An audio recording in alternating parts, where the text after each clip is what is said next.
From University of Maryland University College, this is Thursday Thoughts with Dr. Alan Drimmer. This series features faculty and friends of UMUC highlighting areas of academic expertise. Hi, I'm Alan Drimmer, and welcome to Thursday Thoughts at University of Maryland University College. I'm the Chief Academic Officer here, and today I'm joined by my friend Peter Munger, Program Chair in Economics and Finance in the undergraduate school. And today we're going to talk about economics and finance and your thoughts on that.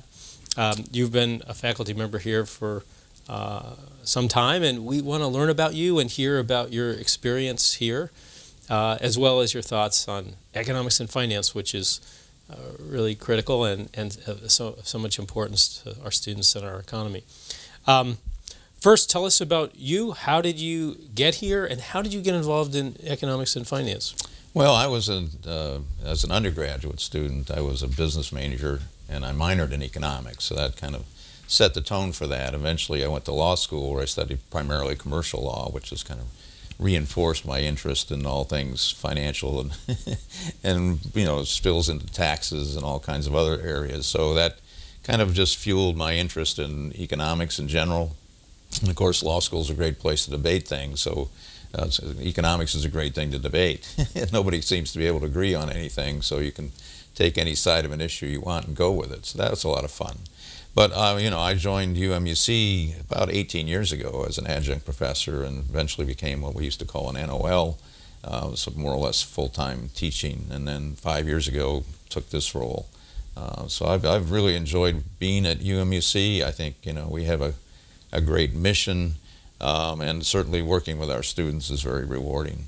So just to take you back to the beginning, even before you started, well, what brought you to economics? What brought you to finance? How, as a young person, those are not things that most people do. What prompted you and brought you there? Well, it's interesting you asked that question, because when I decided to go to business school, it was primarily because I didn't know anything about business.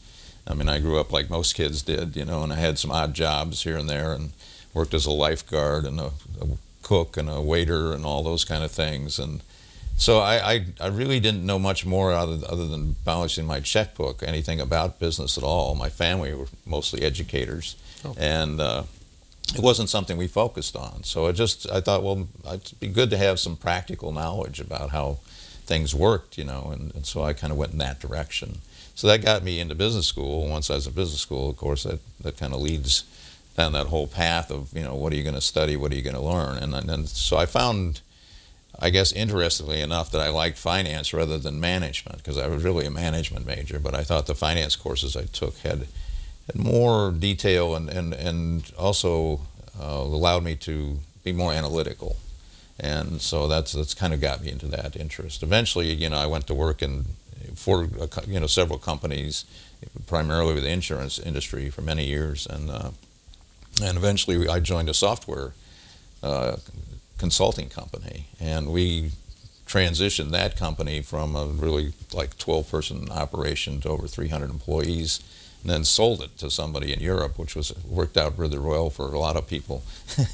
But when I was at the consulting company, particularly, I became the chief operating officer after a while, because I didn't have anybody else to promote. So they were stuck with me. But I learned a lot on the job there about finance. We had to roll out stock options. We had to eventually do a merger with this other company. So it really gave me a lot more perspective about what goes on in that realm. Yeah. Is there something you think that's characteristic of people who are interested in economics and finance? Do they think differently about problems or situations than people that are outside of those fields? Well, I do think there may be more of an analytical approach to things, and rather than, one of the things we try to incorporate in our studies, for students, is we want them to do a lot of critical thinking. So a lot of it is problem sets, and complicated case studies that really require them to be very analytical, but to use data to do that analysis. So I think that perspective, really going to the data first and then trying to figure out what is the data telling me, rather than going into it with a question or an issue and saying, well, I think things should work this way, or I think it should work that way, you go in and look at the data first, and then you kind of back up and say, okay, what's the data saying? You know, and so I think it's a little bit different approach that way. We talked a little bit about how economists tend to look at things from a different point of view than a lot of normal people might look at them.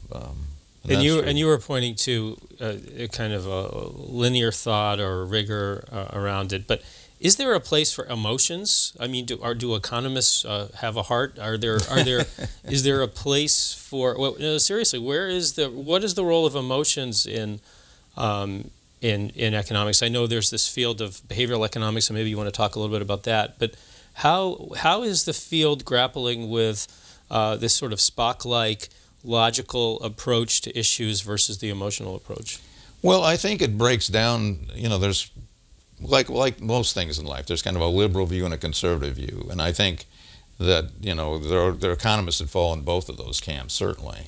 And I think so there's a big battle that goes on all the time between whether economists or economies should be a vehicle for improving social situations, or whether it should just be as efficient as possible.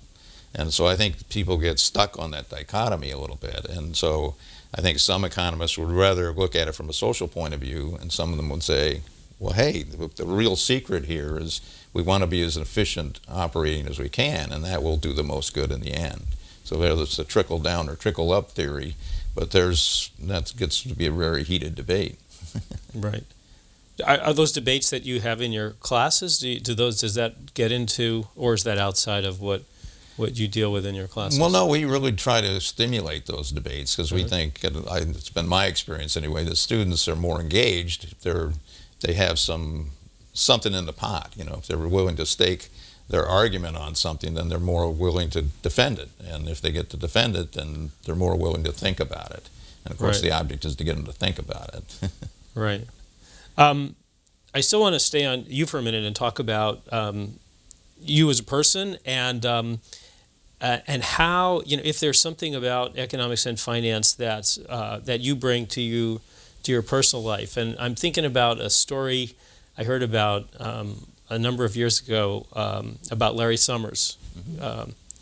And he comes from he's an economist, obviously president of Harvard and Treasury Secretary and many other things. He comes from a family of economists. I think his uncles were like Ken Arrow and Paul Samuelson, and his father was an economist, and he told a story about when he was a kid. His dad set up some kind of bidding system for using the television. You know, in the old days, you only had one TV, and everybody wanted to watch it, so his father set up some kind of bidding system to teach them about supply and demand and other things, and apparently the bidding system stopped when the kids pooled all of their chits for the bidding system because they wanted to watch like Leave It to Beaver instead of the World Series, which their dad wanted to watch. And so he was like, no.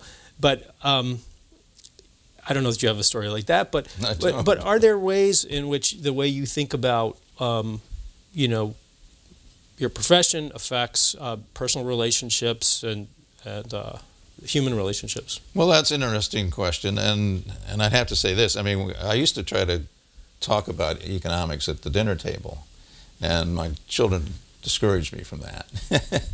Not that they're disinterested, but I think a little bit goes a long way. You don't have the right incentive structure. That's why you gotta. That's the problem.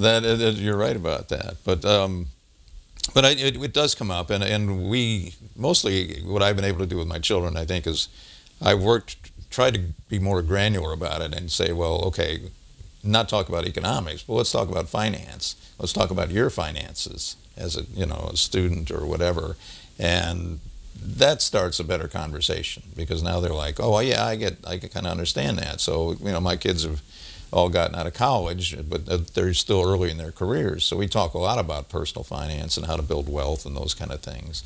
And more they get involved in that, and more they start to listen to what I have to say, and maybe even believe me every night. But it's great conversations, and then we can have a larger conversation when we start talking about how you build wealth, how that trickles into society, and how it goes into the economy, and how we're building our economy through that way too. So it's a lot of fun, in the end, but it wasn't for a few years when they didn't really want to talk about it. But now they got some skin in the game there. Right. And then it has the added benefit of they probably ask you for less money. I don't know about that. No, or at least now they know the time value of money. I don't know. I want to ask about your teaching. So you're teaching undergraduate students, and as you know, most of our students at UMUC are adult students. We have a large military group, active duty, spouses and dependents, veterans. I wanted to ask what you've learned from your students. You tell us something about what you teach, but over the years, sort of having the experience of working with UMUC students, what have you learned from that experience about? Well, I think there's several things, but I guess the first thing I learned about when I first started teaching at UMUC was our students, are different from normal college-age students by and large, and they have a different perspective, but they also have a lot of opinions, and they have years of experience to back up a lot of those opinions. So they come into the class with kind of a point of view and some expectations, with maybe a normal undergrad wouldn't have, And so those students who want to learn are pretty demanding about what goes on in the classroom. They want a high quality experience, and they want bang for their buck. So that makes, as an instructor, it made me step up my game a little bit, because I was like, oh, okay, well, I can't come in here and just start spouting, Is there an example of that, or maybe a story that illustrates that point? I wish I could think of a direct example. I can't. Maybe it'll come to me, but they're being more demanding and directive about what they want to get out of it. Yes, yes, and so they're not shy about saying, well, I don't think this textbook is very good, or I don't agree with this this exercise we're doing. I don't know if that's really on point, because you told me this and now you're testing me on that. So they're pretty good at finding out those little glitches in our teaching system, and but that just makes me as a program director more cognizant of the fact that whatever we're giving them has to be consistent, and it has to be thorough, and we have to be careful about how we assess their learning, for one thing. Right. But also, as a teacher, isn't that better when students speak up and tell you what's more direct? I think it's refreshing. Well, no, we have great conversations by and large. I think even on the online classes, especially about economics, because there's so much that goes on in economics between the government and individual, economic decisions, that students get very involved in those conversations. And like I said, when they come to us, they're pretty much fully formed in a lot of ways in terms of their life experience and those kind of things. So they have opinions, and they want to share those opinions. And I think they're eager to pick up on what's going on. A lot of times when we go into economics and you start talking about, something like the Federal Reserve Board, some students come into that conversation and they already have made up their mind about what the Federal Reserve Board does or doesn't do, and should or should not do. And so then we have to broaden that out and get them to pay, well, read this, look at it from this perspective. Right. Think about that. You're going to have to now discuss this with somebody else, and maybe you take the position you didn't want to take. Yeah. And so, I think that opens their eyes to some extent, certainly opens mine at times. That's great. I didn't get that point. No, I think that, I don't know that everybody wants to be challenged, but, that's how you learn. It's a little bit of, it doesn't hurt to get under people's skin to take them forward. And I'm sure that works for you, too. There's probably things that you learn and challenges your assumptions about things. Well, all the time. Whenever we're having one of these debates, it's always like, well, I didn't quite get that point before, but now I kind of understand it a little bit better. So right. I hope they are having the same experience. So speaking of the student experience, one of the things that I know some students are very afraid of is math. And some people think that economics and finance are so bound up in math that it's not for them. I guess a couple of questions along those lines. Number one, why is math important for economics and finance? Well, and then we'll go from there. But why? We just assume that those things go together, yeah, why do those things go together? Have they always gone together? Was there ever a time when economics was less reliant on, economics and finance was less reliant on math? And what can you say about that? Well, I'm not a mathematician per se, so I'm somewhat ignorant of the history of math. But I do know that Fibonacci, for example, wrote a book that was about the principles of finance, essentially. I think he called it the financial engineering or something kind of unusual. But that goes back to 1100 or something like that, I think. And so that's been around for a long time, and I think there were even some Greek philosophers who talked about finance issues. And Fibonacci talked about time value of money, which is something we still talk about, how you can invest and earn greater returns. Well, the word economics, if I recall, the word economics comes from the Greek oikos, which means household. Right. It's starting with how you organize a household. Right, and how to keep that functioning.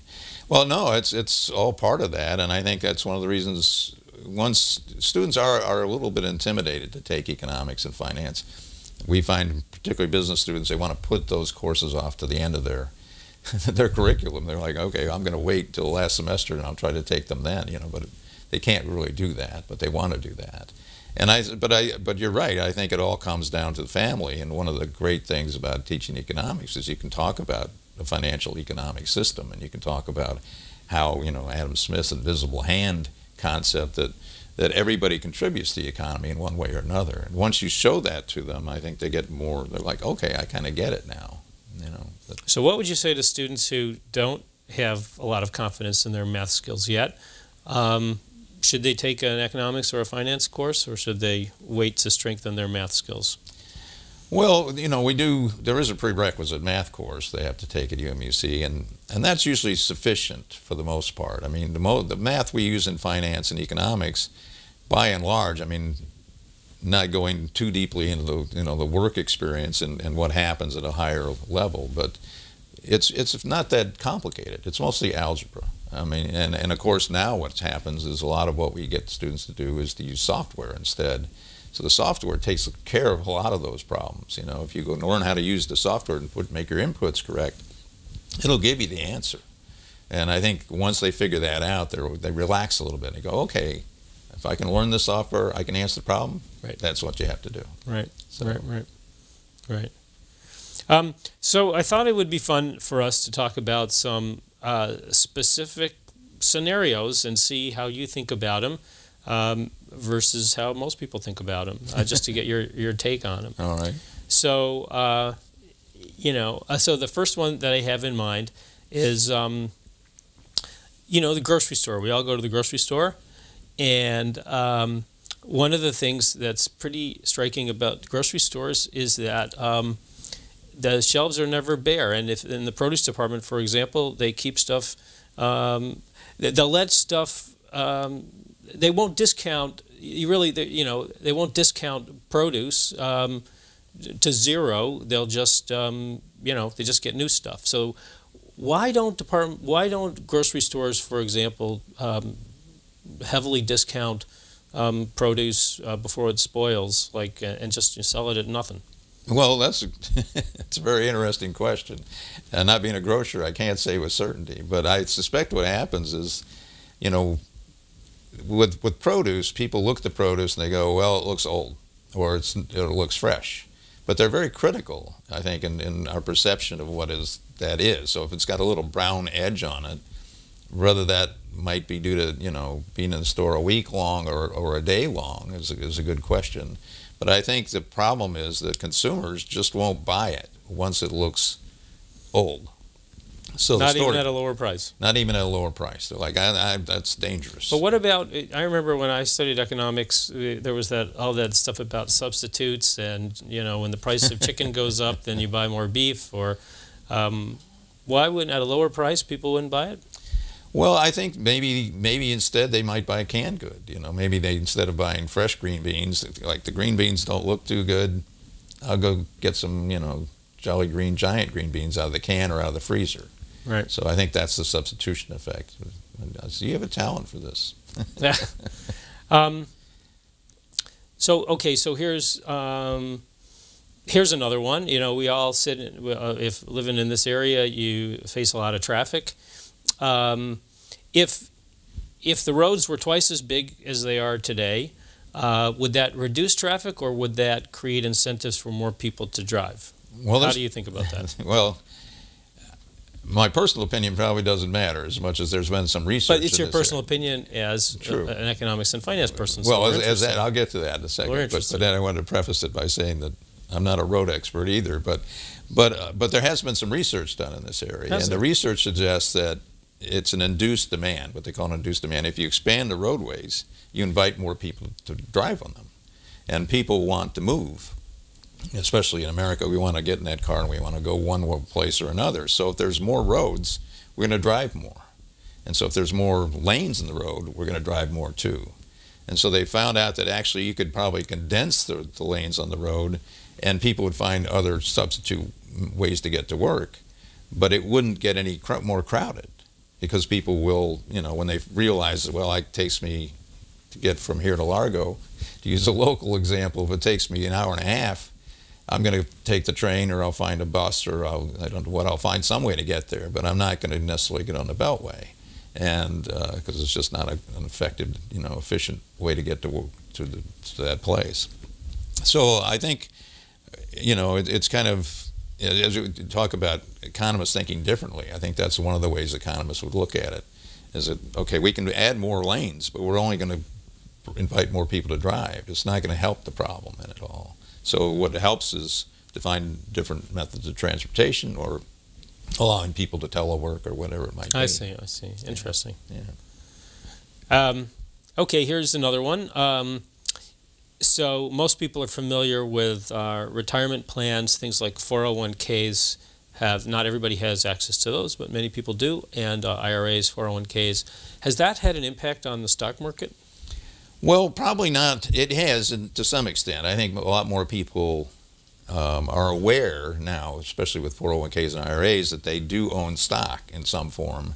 Whereas when it used to be, you know, when the employer took care of their retirement, it was just, you know, their pension. Or pension plan, yeah, that they wouldn't have any control over that. They wouldn't have to worry about it. It was the responsibilities on the employer to have to make those financial decisions. But now you may have to choose which fund in your IRA you want or which fund in your 401k you want. So theoretically, people should have to spend more time thinking about what are in those funds. Whether they do or they don't, I don't know. But some people do and some people don't, I suspect.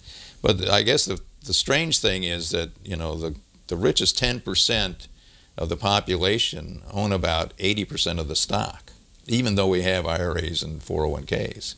So the fact that we as individuals own stock through those devices probably doesn't affect the stock market as much. There are almost 30% of the people who own stock in the United States are from out of the United States anyway. So they're investing here because it looks like a good opportunity. Right. But they're investing a lot of times as institutional investors, which means they're bringing a whole bunch of money together at one place. So if they decide that they don't like IBM, it can change IBM's future really quickly. But if we rebalance our 401k plan and say, well, I'd rather invest in this fund because it doesn't own any IBM or not as much, probably doesn't affect anything. That's fascinating. So you're saying that actually, from a financial point of view, it's not meaningful enough to move the market, but it might encourage a kind of financial literacy and involvement, participation. That it really affects them as opposed to a pension, which is just a black box. Something happens, it's not me. Well, one of the things, you know, we like to support through our work in the department is to encourage people to become more financially literate. You know, we have an entry-level class, which is a gen ed class, which is called Fundamentals of Building Wealth, and that class is there so people can take a look at their own finances and learn some financial principles. But yeah, I think. Did you develop that course? Well, no, I was already in existence when I took over the program, but I was one of the earlier people to teach it. So, but Doug Terwilliger actually developed the course and did a great job with it, and he's still with us as the course chair. But anyway, but yeah, I think you know, it's something anybody who's involved with financial education has to be concerned about.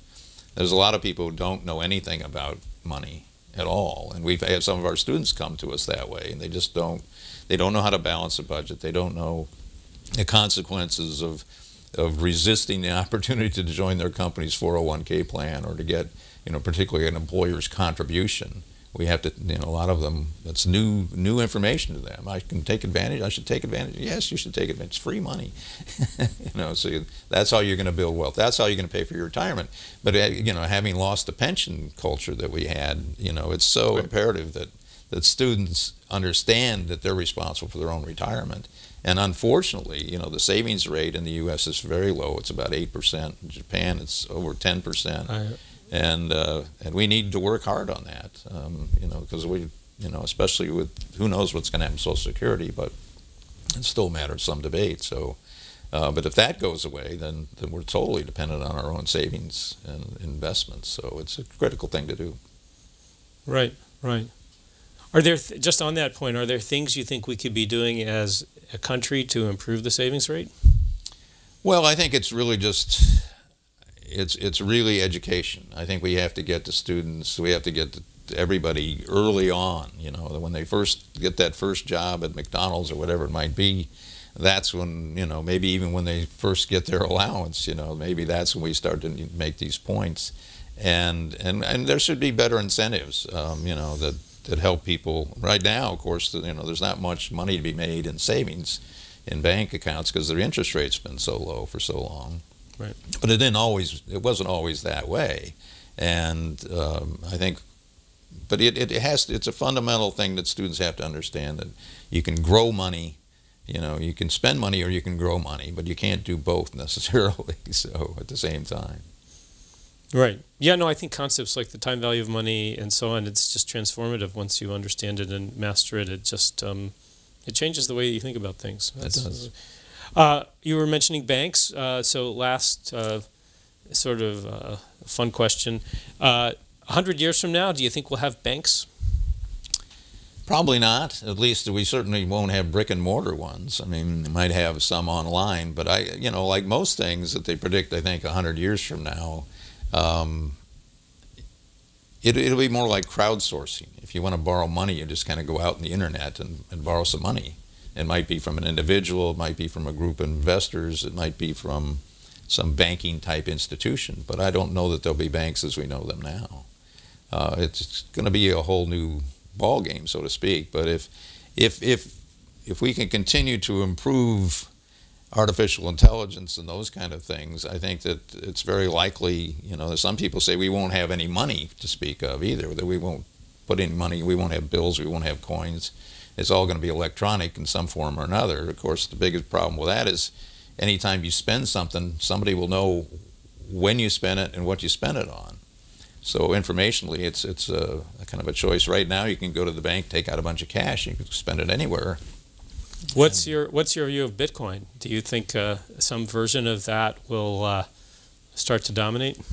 Well, I don't know. It hasn't gained as much traction as a lot of people were projecting a year ago or 2 years ago. Was going to take over, it was going to be everything to everything. But it seems to be a good place to right now to spend money that you don't want people to know about. Have you ever tried it? I have not tried it, but I have friends there are of mine. ATMs, I think. I've heard there's ATMs. You can get ATMs. But it hasn't grown to the extent, and it's mainly a confidence problem. I think people still aren't trusting the system enough, and they're not. Like I don't know if I have Bitcoin, am I going to be able to take that and go to can I buy candy with it through a vending machine? Can I, go to an ATM, for example? So I think there's big concerns about that. And then there's been a couple issues where, the Bitcoin producer wasn't very effective and made some mistakes.